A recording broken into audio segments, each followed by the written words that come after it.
And it's my pleasure to welcome to the Today's Leader podcast, Building Tomorrow's Best Leaders Today. Please welcome from that magical city that we know as New York, Dr. Ruth Gotian. How are you, Ruth? Good. How are you? Greetings from the Big Apple. And we mentioned, I mentioned to you just off air that how much I love New York, and it's really I just think it's such a vibrant city. It's an amazing city.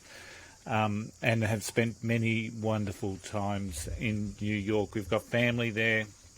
We've got a really good network, and I just love the place. I'm really envious that you're sitting in New York and I'm sitting here in Brisbane, Queensland. Well, because I want to be in Australia. It's a beautiful day. It's nice and clear, and it's summertime. So if I start to sweat a little bit, it's because my office doesn't have air. Ruth, do you want to share with our listeners the Dr. Ruth Gotain story? The Dr. Ruth Gotain story is about a square peg that never fit into any round holes. I started out pre-med in college, lasted exactly one chemistry class, not the entire course, one 40-minute class. Decided that wasn't for me, switched to business management, studied business for bachelor's and master's, went to work in finance and international banking for a couple of years, and then said I miss being around students. But I had previously worked with undergraduate students, and I wanted to work with students who have too much to lose. So I said, what's the most competitive program I could find? And I found out that was an MD, PhD program for the students who have the dual degree. So I ran that program for over 2 decades. And this was a program with a 3.5% acceptance rate. And nationally, I saw that people were looking at why people are leaving that profession, because it's an 8-year sprint. And I said, I think we're looking at the wrong problem. So at the age of 43, while working full-time and raising my family, I went back to school and got my doctorate. And I've been studying success ever since. Excellent. You've got a book coming out, and it's coming out early 2022. Do you want to just share the name of the book and what it's about? The book is called The Success Factor, and I study extreme high achievers. I study astronauts and Nobel laureates and Olympic champions and Fortune 500 CEOs to figure out what has made them so successful and how the rest of us can improve our own success. And that's what I've been studying about. I realized that a Nobel Prize winning scientist is just like an Olympic gold medal figure skater. And if that's the case, that means these are learned skills. And if they're learned skills, I can just reverse engineer that process. I created a blueprint, and now I teach it all over the world. Wow, that's amazing. So, is there commonality between some of these high success achievers? Is there anything that's common, or are they all following a unique path of their own? They all have a unique path of their own, but what's important to realize is that they all have things in common, and these things are not habits, because we can't really copy somebody else's habits, but they are mindsets, and they all do 4 things at the same time, and it's the same 4 types of things. So first, they all figured out what they're intrinsically motivated to do, what they would do for free if they could. Second, they have a really, really strong work ethic. They are going to outwork everyone.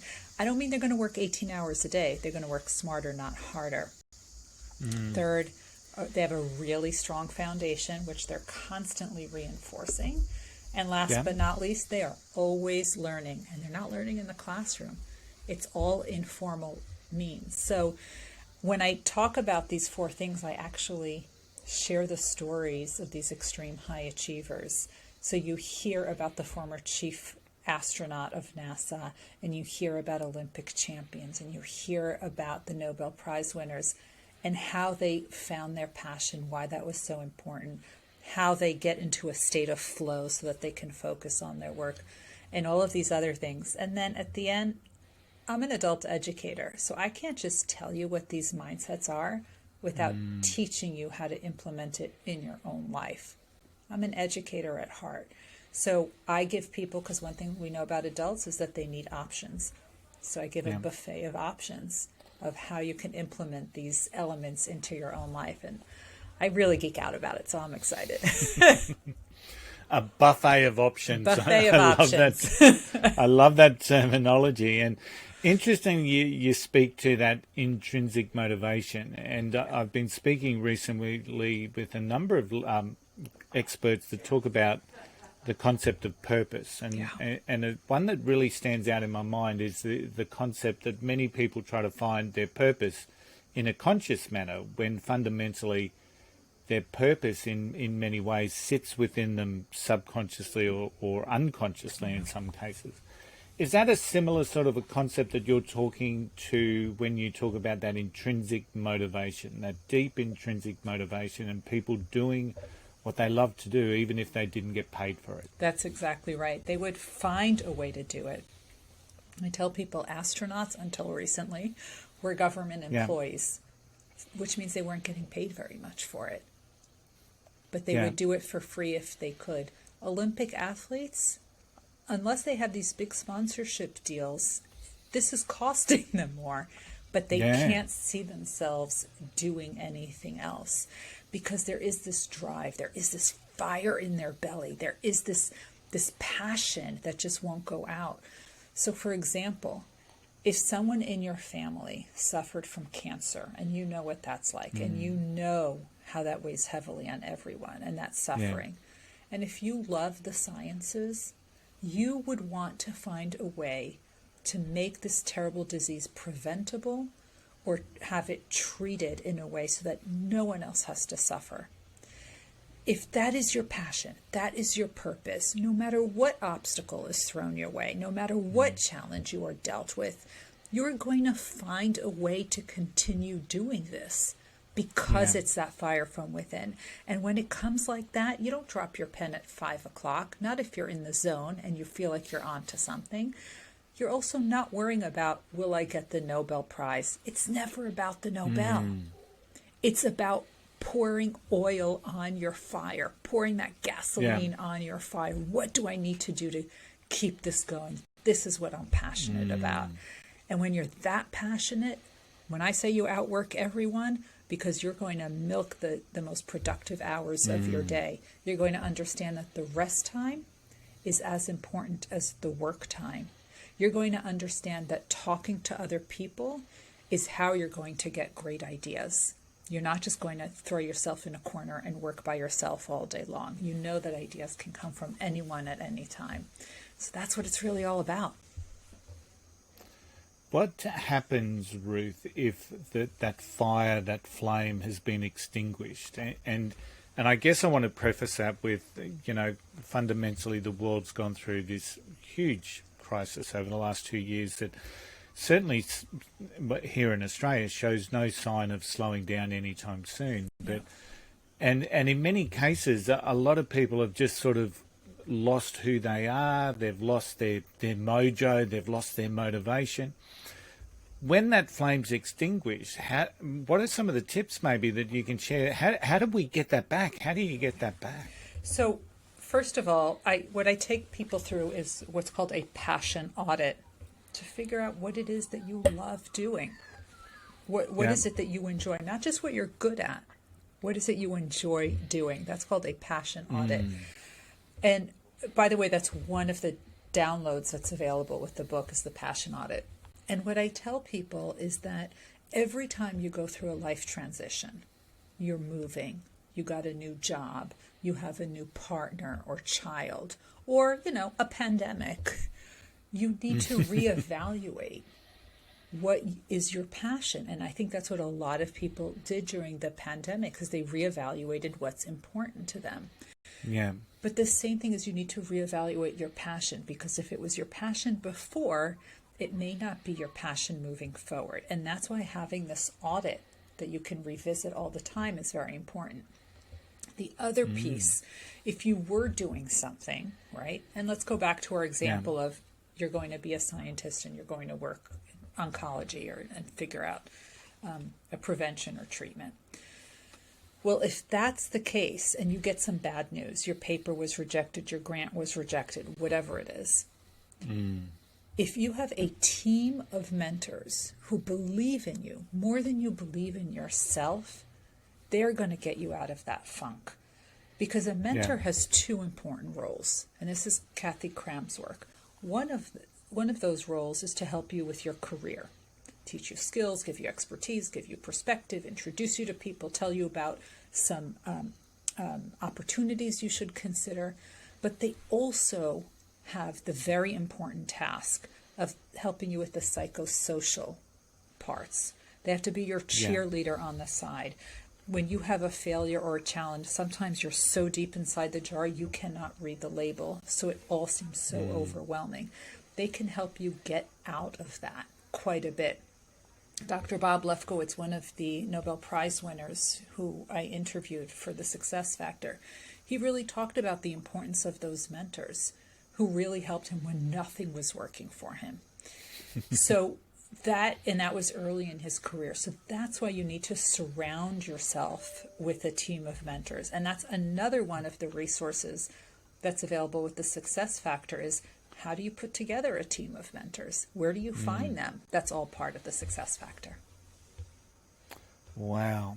The other area that really stood out to me was I suppose what I'm sort of seeing is that combination aspect. It's about mindset and habits. There's been so many books written about habits, atomic habits and, motivational habits. And, Brendan Bussard's done a number of books in and around some of those business gurus have certainly driven the concept of habits.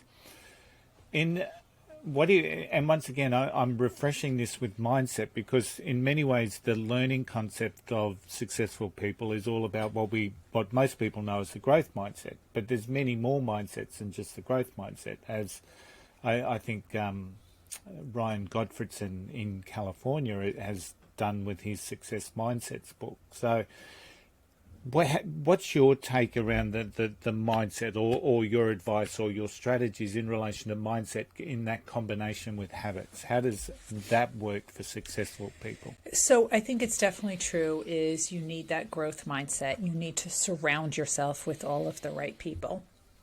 But it's so interesting that some of the things were in common and this is actually advice that I got from my mentor, and I realized that all of these high achievers really believed in this. You have to do something important, not just interesting. Because if it's important, it'll have an impact. And if it's interesting, it's only important to you. Yeah. So that's the first thing. The other thing is how they approach challenges. So the high achievers control what they can control and don't worry about the things they cannot control. Instead, they put all of their focus, all of their attention on what is within their control, and then they work to control that. And they understand that all of the failures and all of the challenges are all just a learning opportunity, and they are going to use that to grow in the future. And you mentioned interesting and important. I read once about the Dippy. I'm sure it's the Dippy principle, the four aspects of how humans release energy or subconscious energy. And it talks about danger, interest, pleasure, and importance. And I actually use that with a lot of the people that I coach because I see that as the real clear fundamentals on how you build great culture and how you build great teams. The danger is, of course, the last option when we talk performance management with people. But when we recruit people into our organisations, at the very least, they should be interested in what you do.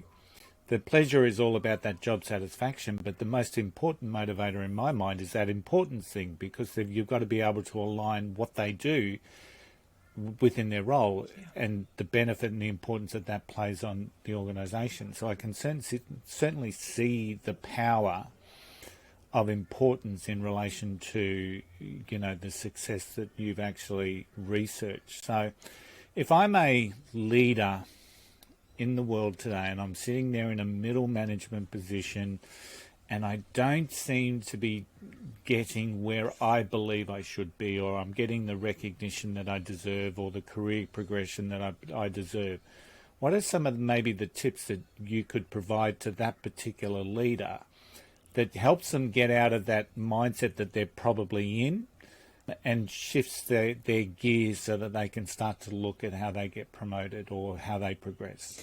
It's so interesting that you talk about that, because I teach the PIE principle, PIE, where your success is based on your performance, your image, and your exposure. But 10% is actually based on your performance, 10% of your success. And then 40% is based on your image, and 60% is based on your exposure.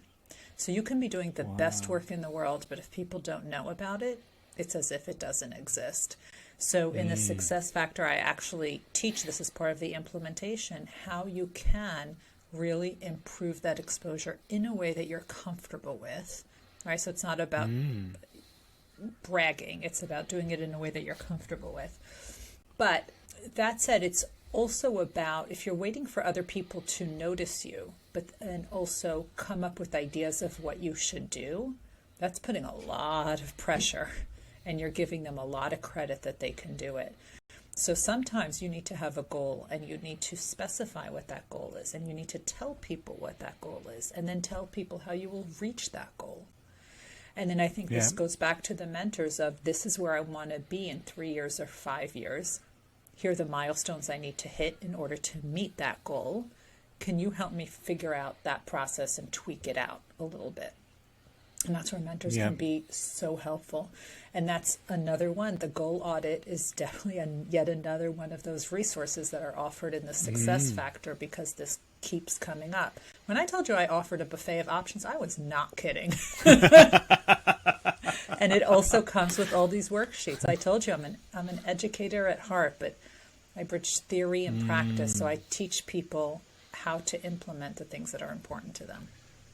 And it's seeming more attractive every time, every question I ask. So there's all these options that are available, and all this advantage that I, as a leader, can take from going through and not just reading your book, but applying it and putting it into practice. I'm a big believer in the AAA process. We should be made aware. We then create some action, and then we hold ourselves accountable to it. And it sounds like your book follows a very similar sort of a process. That's right. Let's talk about that. Oh, sorry. I was just going to say, high achievers are 400% more productive than the average employee. 400%. Wow. So we want now, to really build that. You've just overwhelmed a whole lot of our listener base going, 400%, how can I get there? So, right? So how do they get there? I think we have a whole part of our workforce which is frozen. They want to do more, they want to achieve more, but they don't quite know how to get there. And my goal with the success factor was to unthaw that middle. Because if we can get a whole workforce of high achievers and high potentials, and keep building the next generation of high potentials and turn them into high achievers, can you imagine what as a society we could accomplish? Yeah, it would be incredible. And one of the things that is resonating with me is our own performance drives our own satisfaction, it drives our own significance. So this isn't just about creating more profits for corporate America or corporate Australia, it's about our own personal satisfaction in many ways. And I think that's an important thing to recognise within us, that we all get a kick. We call it a kick, but it's a dopamine hit or whatever it is from a chemical aspect. We enjoy succeeding. We enjoy success. We enjoy performing. And so the better we can get at these sort of habits and mindsets, the better we're obviously going to be. So let's talk about that exposure a little bit. So Australians are not known for our self-promotion. We've got a little bit of a she'll be right, mate, and attitude and approach to life. In fact, when I work with many businesses around their marketing is what I would call quite humble and vanilla. And it's not going to stand out because all their competitors are talking about the same thing in a humble and a vanilla type way. And I always try to get them in the mode of that midnight rug salesman on TV that's doing the 80% off and come down and buy. But you Americans have that in Australia too, huh? Yes, we do. Yes, we do. So, and I was talking to one of the marketing gurus that I interviewed on the podcast, and he shares it in a different light. He doesn't look at it as self-promotion. He looks at serving his audience. That's right. So in relation to, or his target market, so in relation to a leader in the concept of promotion, what are some of those little tips that you can provide so it's not seen as I'm bragging or it's self-promoting, or it's, how do I get that exposure if I'm quite uncomfortable with, saying I'm better than the next person? It's hard, isn't it? It's really hard. I don't know anyone who's really comfortable beating their chest and talking about themselves, certainly not in person. Online is a little bit easier. I mean, that's the whole premise of social media. But I think what makes it a little bit easier is if you can find other people to do it for you, where they do it. So you want to create a group of people who you know, like, and trust, and they know, like, and trust you. And you have this unspoken agreement that you are going to amplify each other's work. So if I am going to talk about or post on social media about all the great things you're doing, you don't need to do it. I can do it for you. And doesn't that feel a lot better? And then what happens I'm is, more than comfortable with that. right? Yeah. That's good. And I know that you know, like, and trust me, and you know, like, and trust my work. And when I have some big achievement, I know that you will amplify that. I don't even need to ask. I know that you will do it. Now that feels a lot better. And it's also a lot nicer when someone else can do it for you. So that's why it's so helpful to do that. And you can create these little groups for yourself. And I've done that for myself. I recommend that to a lot of other people. It just makes everyone feel much more grounded and less slimy. And third-party recognition is always, it's got credibility around it. That's so right. that's some really good advice. So find those people within your organisation that you can I like that word, amplify each other and support each other as you're going through the journey. And it doesn't even need to be within your organization. I actually think it's also great if you cross-pollinate organizations. Because what would happen is if we are in different organizations, if we're in different countries, and if you amplify my work, for example, which is look at what you're doing right now. You're amplifying my book, The Success Factor, and now I'm going to reach all the people in your network who may not have originally been in my network. I am now reaching a whole other continent, right? Yep. Which I might not have been able to do on my own. And you're able to bring in other ideas and other perspectives from other people in other countries. It turns out to be a win-win. Yeah, absolutely. And that's one of the things I absolutely love about the podcast that we do here at Today's Leader. It really does amplify all of us. And it's an amazing thing, and I just see it as part of my own personal growth. I get to speak to amazing people like yourself each and every week, so I think it's fantastic. So and the funny thing is, I've got this group now in this network that I have locally that love the podcast, and they'll catch up with me and they'll say, I really resonated with what this person said and this is what I've done with it. And I'm just thinking, my God, how much benefit do they get and how much growth are they getting? So I think that's amazing as well. So Ruth, who's inspired you in your leadership journey to get to where you are now? So I've actually had a lot of people, and I think it started when I was a little girl with my grandma Esther. She was a pharmacist, and she was one of 13 women and 300 men in her class. And she always taught me, if you want something, you have to go after it. People will tell you no, do it anyway. So I have learned over the decades to be very comfortable being a square peg in a round hole. That took years to be able to get there. But she's definitely one of the people who has inspired me. I've had a lot of people professionally and personally who have inspired me. And I also get a lot of inspiration from the books that I read, because I'm an avid reader. I read 70 to 100 books a year. And every time I find something in somebody, in an author or character that I love. That's excellent. And I already know that the eyes have popped in the listener audience saying 70 to 80 books. How do you do that? 70 to 100. I'm one of, yeah, I'm one of those leaders that has a pile of books that I want to read, and I sort of dabble away at it. But if I'm lucky, I might get through 10 a year, I think. So, and I think I'm doing well. You're doing 100. My God. Well, that's huge. that's my preferred learning style. Your preferred learning style may be through conversations with people. So remember I said that fourth element was informal learning? My informal learning is books. Yours might be conversations. Both are fabulous. So while we're talking about books, what book has had the biggest impact on you? I've had several, and when I get asked for one, that's always a hard time for me. But I really love the book A Higher Standard by General Ann Dunwoody. She's the first female 4-star general in the U.S. military. And I read that. That was the first autobiography that I loved. I loved it. Okay. Well done. So square pegs in round holes, and first people seems to be a bit of a common theme that drives you forward, Now which you, is... you see why I study extreme high achievers? Absolutely. And pioneers and trailblazers, I love them. So often we look at something and say, that's not right, they're the only person of this particular type in that leadership group or something. And we say, that's not right. And it's not right. Yeah.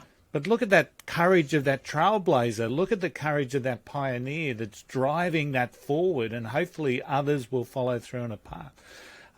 Sometimes it's just the way we look at things. We can look at it and say there's an injustice there, or we can say look at the courage of that person, and that's going to inspire others to follow their path. And I can see that you're inspired by the courage. Tell me about your relationship with failure, Ruth. So I was just talking to someone about that today. I actually have a folder right behind me called Failures and Rejections. Because I also have a box with things that I'm very proud of, but I think the failures and rejections are part of the journey. And once I learn to embrace that, and what can I learn from this, then I think my successes have just increased exponentially. But I had to understand what I could learn from those failures and those rejections. And as an academic, I get rejected a lot, right? How many academic papers get rejected? And you just learn to roll with it and say, what can I learn from this? And even just that peer review process that most papers fall into. So that's humbling and courageous in so many ways just by itself. And it's part of the process, I guess. But rejections and failures, I love this. One of my last guests said their relationship was complicated. A guest before that said she's friends with failure. So you've actually got this folder that in my mind, celebrates and recognises it as part of the learning process as you move through. Absolutely. So once again, I think that's beautiful. So when we're talking about today's leaders, what are some of the traits that you believe a leader needs to have to be effective and performance orientated, or even productive in today's world? What I'm seeing now is the need for transparency, vulnerability, authenticity, and above all, empathy. I think what we've learned during the pandemic is we can no longer lead an organization without being empathetic. It's just not going to work. People are not going to stand for it. But if you show your vulnerabilities, if you show your self-awareness, if you show your empathy, people will be inspired to be part of your team. And that's what we need to do, because then we can do things that are important, not just interesting. Yeah, and that's part of, I suppose, the commonality that I'm starting to see when I talk to my experts, that the concept of vulnerability, empathy, and, some people use compassion as the word, and kindness. And there's probably some leaders that are cringing with those sorts of words being used to describe good traits of leadership. Yeah. But the reality is that they are good traits of leadership, and the world is changing. We're no longer administering or loving that, well, not that we ever loved the old autocratic style of leader, and there's times that we still need them, and but to generate the best possible culture and the best possible performance, we need to have leaders that care and are curious and want to build compassionate teams that actually perform for their clients. So, Amen. out of everything that you've accomplished, what are you most proud of? Writing a book during a pandemic is one. Yeah, that's pretty good. I'll give you that one. What am I most proud of? I went back to school at the age of 43 to get my doctorate. And I did it while working full time. And I think getting my doctorate and studying what I did really changed the course of my career. Yeah. I think that was one of the things that I'm most proud of that I was able to do. And I talk about it proudly because I have heard numerous times people reached out to me that they went back to school to learn something new when they heard that story. So if it can be an inspiration to others, I'm definitely proud of that. Yeah, and you bucked a trend there. Most people think they're too old or they're not going to change their course. It's far too late or whatever. I'm always reminded about a story of a retired couple, and the wife says to the husband that she's going to go back to school and do her bachelor degree. And the husband said, "Why? You're going to be 79 when you finish." And the wife says, "I'm going to be 79 anyway." That's right. And it's such a simple concept. So you can be 79 and have learnt something new, or you can be 79. That's right. I just really love that story. Me too. Is there anything that I haven't asked you that I should have asked you, Ruth? I am just so excited and humbled that you let me talk about the success factor, because I think together we can just elevate the bar of success and improve our society as a whole.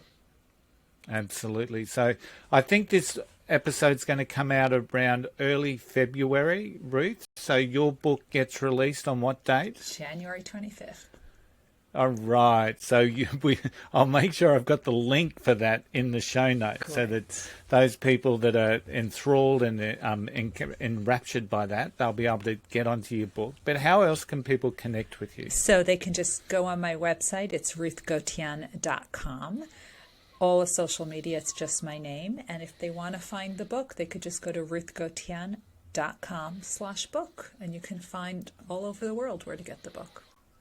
Excellent. And I'm looking forward to it. I'm looking forward to all those little worksheets. So believe it or not, I love them. I use worksheets all the time, not just with myself, but with my clients. And I really encourage them to do some of the stuff that I've spoken with my guests, because I think that when I can see value in a process and I can share that value for someone else, and then they live that value, I think everyone benefits in so many ways. Absolutely. So, Ruth, it's been an absolute pleasure you joining me today on the Today's Leader podcast. Thank you so much for investing in today's leaders. Thanks for having me.